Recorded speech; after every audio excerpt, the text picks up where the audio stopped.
So I'm going to first degree price discrimination, second degree price discrimination. So here we are charging as a base. Now, monopolistic competition is something come up and so I'll just go through this very quickly.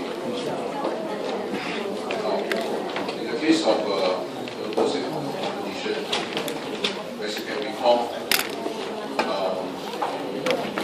everything will be the same as perfect competition. So monopolistic competition is the same as perfect comp. There's only one difference. What's the difference?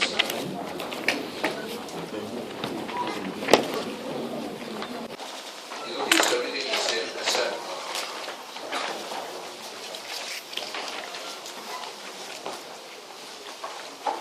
the firm is separate one. Differentiated product. So that's all. So the industry characteristics are all the same. So you have a few hundred firms, millions of buyers. But then, by right, in just the case, the firm should be a price taker, not a price taker. But for monopolistic competition, you notice they are not a price taker. The firm set the price. Now why? Because of this thing.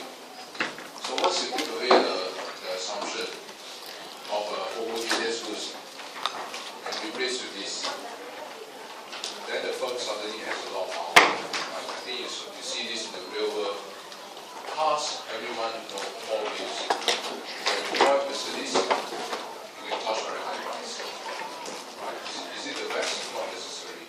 Right? Quality-wise, break down a lot. Because of the brand. Or you call BMW. You call the car BM, you better sell at a very high price. So is it the best quality? Break down very often. I talk about any mechanics and tell you that. So the most important thing is it doesn't matter about quality. As long as consumers think that the goods is differentiated, they are willing to pay a lot more. Right? So as long as it's differentiated, that's all. Now, the differentiation need not be quality. Differentiation is never real. It's all what you think, that's all. If you think it's different, then it's different. Right? So it's what you perceive. Of course, differentiation can be in terms of quality. Right? But not necessarily. You have to think that way, right? For example, handphone. How do they differentiate? Now, if you sell your handphone just like any other handphone with all the apps, then nothing special. Why Samsung selling so well? Because it differentiates through quality, right? You use it, you put inside your pocket after a while, you also use to roast your bread. Right? It gets very hot. So it's special. So it's differentiated by quality. The handphone can also be used to roast your bread. So that's why Samsung is selling so well. Okay. Of course, I put in your pocket, right? Put in your pocket and you see my chest gets roasted. Every time I go home, I pick up my shirt and see roasted. So you see, differentiation can be in many ways. Right? It can be really by quality or just by perception. As long as you think it's different, that's it. That's why as long as you package your product, you package your orange nicely, even roast the same. You package your roast nicely, you notice it can sell at 2 times, 3 times the price. But if you just sell as an ordinary stock with no packaging, very cheap, right? $2, $3. So as long as you differentiate the goods, that's where the firm get their power, right? Because firms know that consumers are willing to pay a lot more for differentiated goods. So the assumption of a monopolistic competitive firm is exactly the same as perfect competition. The only difference is the goods are differentiated and therefore the firm has power. Now when the firm has power, the demand curve is horizontal or downward sloping. Downward sloping. Right. So this is your year 1 staff where you can see as long as the firm has power, the demand curve is downward sloping. Now, for example, this firm is Sony. The demand for Sony. The demand for Panasonic. So you have a demand curve. Do you have a supply curve? No. We have a marginal cost curve, but that's not the supply curve. Do you have a market demand curve for Sony? The market demand is the sum of all the individual demand, right? If you go and sum up all of them, they're all different products, right? Sony, Panasonic, Samsung. There's no market demand curve. You only have the firm's demand curve. The firm's demand for Sony, the firm's demand for Panasonic. Now, because the firm has power, that's why the firm's demand curve is downward sloping. So it's exactly like a monopolist. Perfect competitive firm has no power. That's why each firm, the demand curve is horizontal. Whereas if a firm has power on all the demand curve, like oligopolies, monopolistic competition, monopoly, or downward sloping. Now the features of a downward sloping demand curve, we already know. If you have a downward sloping demand curve, you have a downward sloping N1 curve, which is twice as steep as not. Now, as usual, where will they produce? N1 equal MC. Right? Here. So each firm will now produce this output. What price can they sell it for? Go to the demand curve, this price. Now, are they making a profit? Yes, because at this output, the price is here, the average cost is here. Go to the AC curve. So they're selling at the price above cost by this amount. So this is called, you take the price minus average cost. $10 minus $8, what do you get? $2. So this is the profit for how many units? Or 1 unit. And to find total profit, you take the profit per unit times quantity they sell. That will give the total profit. And you also know in mathematics, length times breadth, give the area of this rectangle. Right, so that will be your initial total profit earned by Sony. Now, the difference between monopolistic form and monopoly stock here. In the short run, the monopoly model is this. In the short run, the monopolistic competitive model is the same. So what's the difference? The difference lies in long run. As you can recall, if a monopolist in the short run make profit, in the long run what happens? The new firms come in. Cannot well. Monopoly means monopoly. No firms will come in. So if this is a monopoly, monopolist, long run same diagram. They enjoy their profit forever. Right? Singapore Pool run 4D and Toto. Why don't you go inside? I tell you a lot of profit. Right, the chances of striking 4D is, this price is 1 out of 10,000. I've had so many years there, never strike.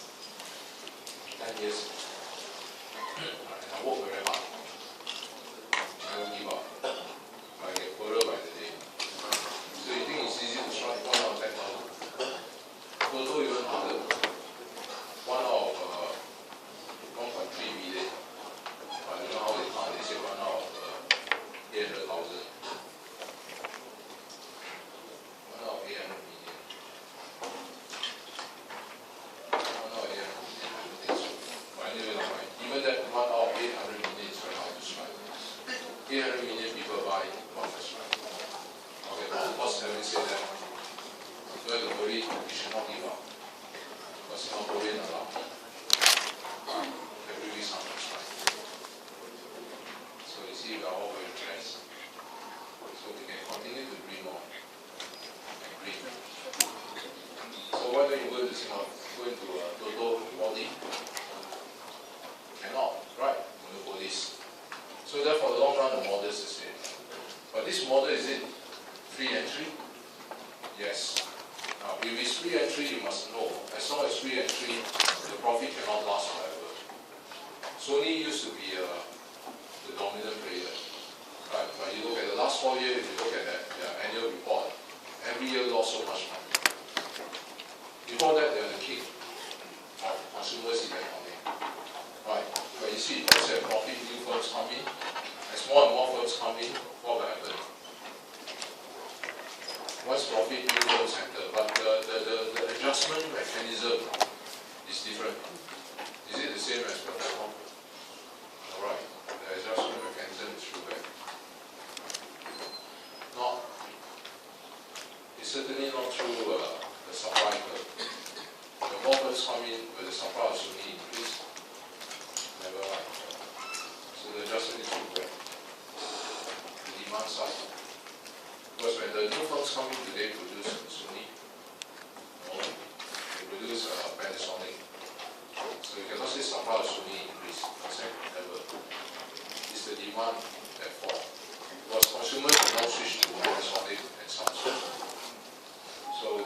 long run, some of Sony loyal customer will switch to the new product.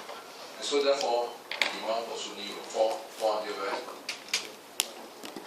Until no more profit. It will fall until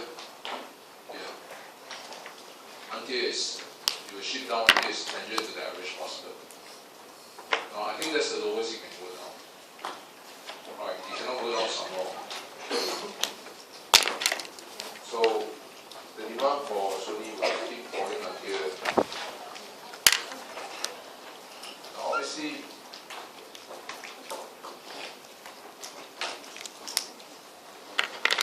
it cannot be here. Because if it's here, still a profit. Alright, you can see for this unit,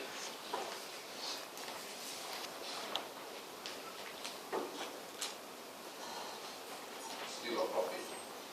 Yeah. Same here for this unit, still a profit.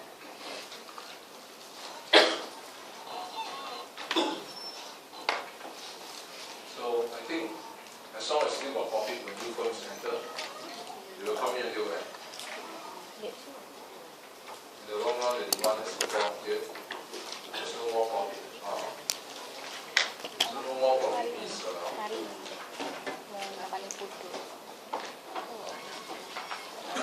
there's a shift down until it's tangent to the average cost curve.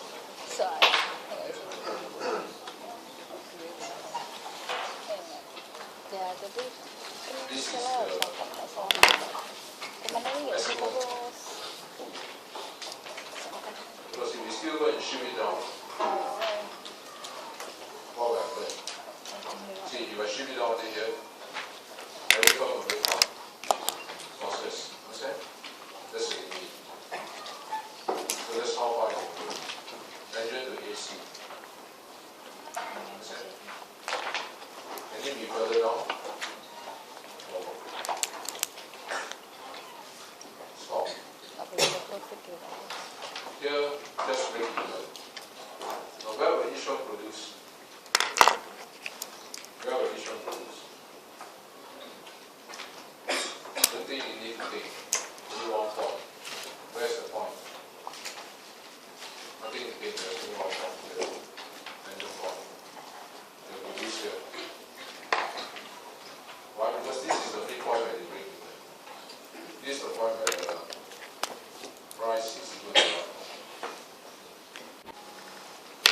No more profit, no more loss. Simple. So in the long run, I thought you want to download this.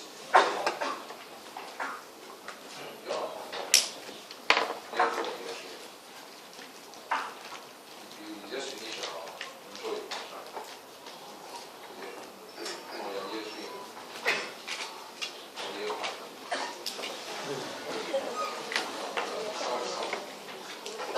If you just finish your control it, constant.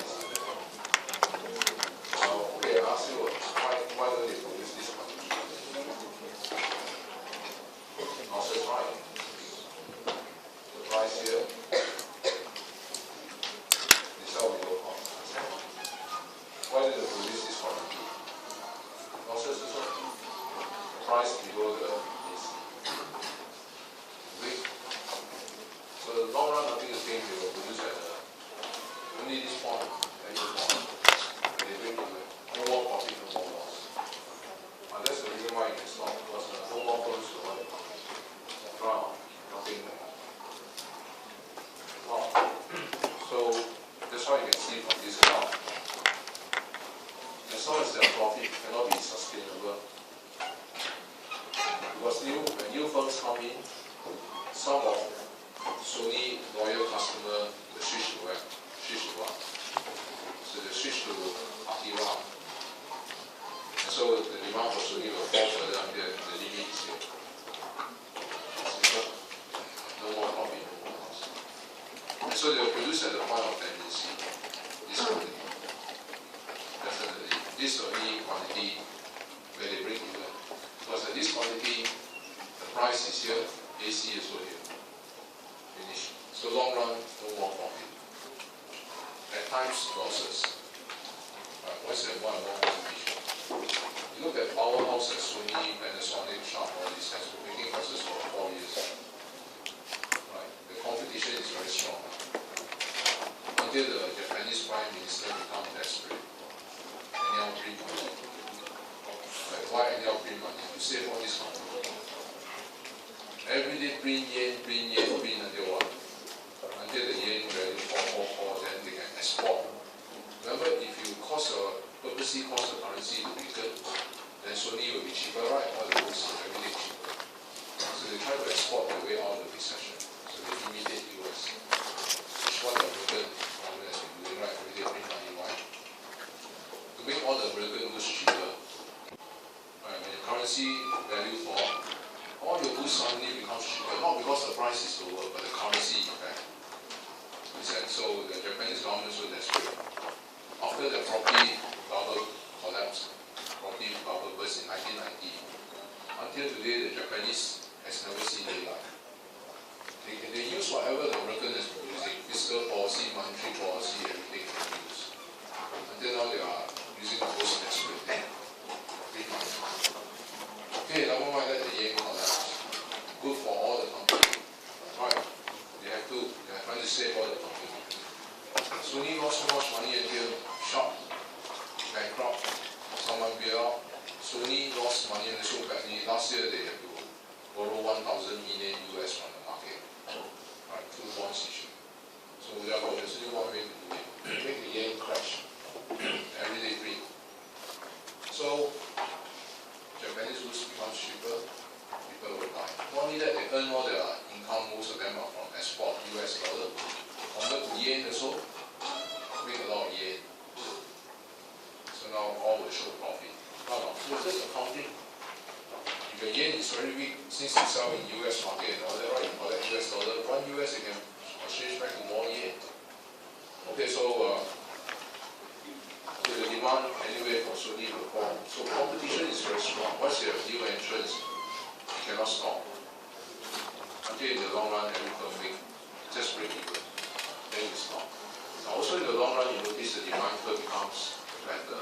Why? You see, it's not just a shape this way. It's just a spiral shape. Better. Why? Because when you have more and more firms coming in, consumers have more and more choices, right? When they have more and more choices, they become more and more sensitive to price. Right? So when you have more substitute in the market, consumers become more sensitive to price.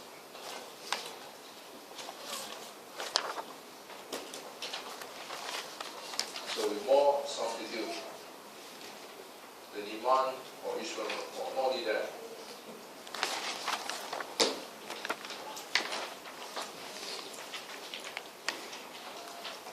the demand will also fall, but will also become more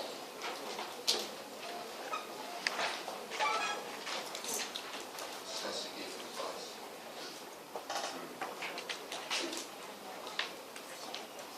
Now you have learned in year one sensitive to high class rate is called this. So the demand has to become more elastic in high class rate. In high class rate, in terms of graph, elastic means this. Okay. That's why you have to shape it and become more flat. More flat means flatter. So you notice the shape is shaping and become more flat. So you cannot do a parallel shape. You have to make it more flat. Okay. Then you can start. Okay. Any question?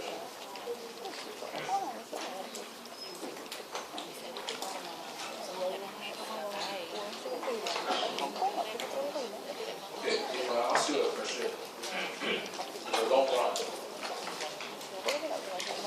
if I ask you a question, in the long run, for Lopez a competitive firm, the demand curve will cast the AC curve, true or false?